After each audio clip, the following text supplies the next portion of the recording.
Mitolohiyang Bicolnon na Hablon Dawani tampok sa computer game na binilog kan sarong Bicolano animator para sa sayang thesis sa master's degree. Kabilugan nin kawat asin tao na nasa likod kay ni. Aramon sa report.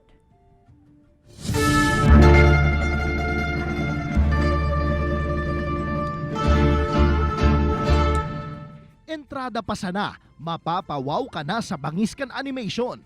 Pigsabayan pa kan ritmo, kan popular na kansyong Bicolnon na sarong banggi. Asin ang tataramong ginamit, iyo mismo ang lengguaheng Bicol. May kaanggutan ang mga anito.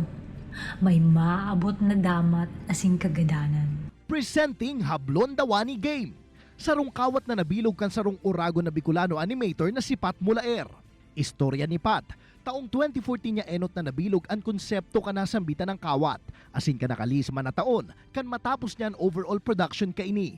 Part po nung study ko is aside from gagamitin kong narrative tool yung game, gagamitin ko rin po yung mismong production ng game para ma-prove po yung parang workflow, yung pinaka-effective na workflow for game developers din po.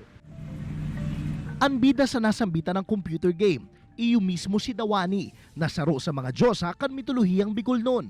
Marami pong different origins si Hablon Dawani. Sa ibang origin po, siya yung mother ng tatlong bulod. Sila Malinaw, Mayon, tapos Masaragap. Sa iba din po, goddess po talaga siya. Maabot man sa siyam na karakter ang nabilog ni Pat sa nasambitan ng computer game. Asin ang end goal kan main character na si Dawani, mapapundo ang bagyo sa saindang lugar. Kasi yung story niya po is, sa start, meron pong bagyo. And then, gagawa niya po ng paraan para matigil yung bagyo. Yun po yung premise ng story. So, parang somehow symbolic po siya. Kasi siya po yung first weaver actually sa nation nila. Tapos, nag-weave po siya and then naging rainbow. So, parang symbolic siya kasi every after storm po, di ba, may rainbow. Siyerto na magi-enjoy ang si Isay Manamakawat kaini. Ninulita sa tahaw kan adventure ni Dawani. Dakulman ang manunudan, huli sa mga gamit na madidiskubre, siring kan hablon, kulintang, tapayan, asiniba pa. Alagad aram banindo, nasarupalan sa mga inspirasyon niya sa pagbilog kan Hablon Dawani game, ang fantaserye kan Kapuso Network na Encantadia.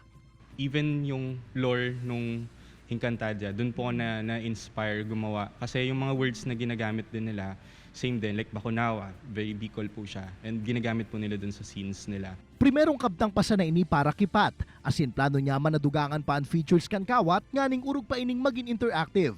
Nakatalaan man inda ining ibali sa maniba-ibang kompetisyon sa lado internasyonal.